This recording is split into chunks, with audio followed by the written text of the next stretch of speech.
की सत्ता से आरजेडी जाएगी और बीजेपी आएगी, और ये तीसरी बार होगा जब नीतीश कुमार बीजेपी के साथ जाएंगे। लेकिन इस बार बीजेपी ने 7 शर्तें रख करके नीतीश कुमार के दिमाग को चकरा दिया है। इससे पहले साल 2014 में 17 साल का गठबंधन बीजेपी से तोड़ा था, फिर 2017 में साथ आए, पर 2020 में फिर से नाराज होकर लालू के साथ चले गए।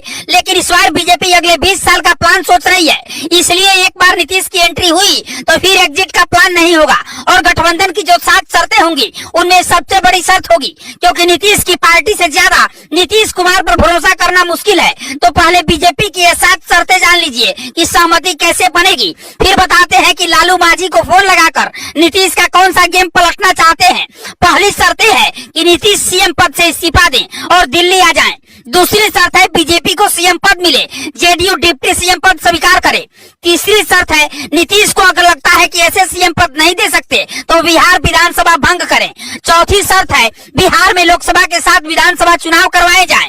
पांचवी शर्त है जो जितनी सीटें जीतेगा सरकार में उसे उतना बड़ा पद मिलेगा। छठी शर्त है लोकसभा चुनाव में नीतीश की पार्टी को कम सीटें मिले। सातवीं शर्त है कि नीतीश कम से कम कुछ सालों की गारंटी दें कि उनका मन नहीं डोलेगा और अंतरात्मा से फिर आवाज नहीं आएगी। मन न डोलने वाली गारंटी देने में नीतीश को कोई दिक्कत नहीं होगी, क्योंकि उन्हें भी ये बात पता है कि बार बार पाला बदलने से उनकी साख दांव पर लग रही है। और एक वक्त ऐसा आएगा जब उनकी पार्टी के विधायकों या सांसदों का जीतना छोड़िए उनकी खुद की जीत भी मुश्किल हो जाएगी, क्योंकि बिहार की जनता हरियाणा की तरह एक दिन में 6 पार्टियां बदलने वाले आया राम गया राम की तरह नीतीश को बर्दाश्त नहीं कर पाएंगी। हालांकि नीतीश के मन में भी अभी से द्वंद है कि क्या करे क्या न करे, क्योंकि सियासत में सबसे बड़ी भूमिका संख्या बल की होती है, जो शुरू से नीतीश के पक्ष में नहीं रही।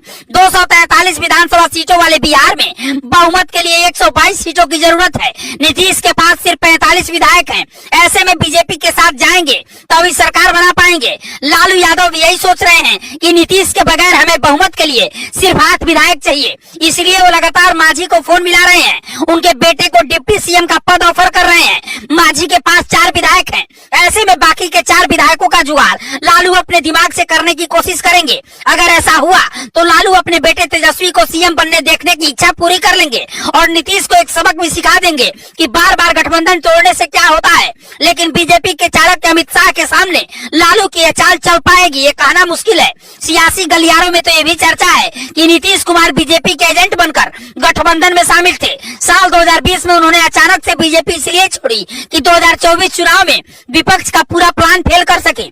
जिस तरह से पहले उन्होंने इंडिया गठबंधन बनाने की पहल की, इंडिया गठबंधन बनाने में बड़ी भूमिका निभाई, और फिर संयोजक की कुर्सी ऑफर हुई तो चुपके से खिसक गए। उसे शक की सुई और गहरा रही है। पर कहते हैं कि सियासत में जो दिखता है वही सच नहीं होता, और जो कहा जाता है वही सब कुछ नहीं होता। इसलिए जो हो रहा है उसे देखते जाइए, अनुमान लगाते जाइए, और बिहार की विकास की दुआओं के साथ अपने विचार कमेंट बॉक्स में जरूर लिखिएगा और खबर को शेयर कीजिएगा।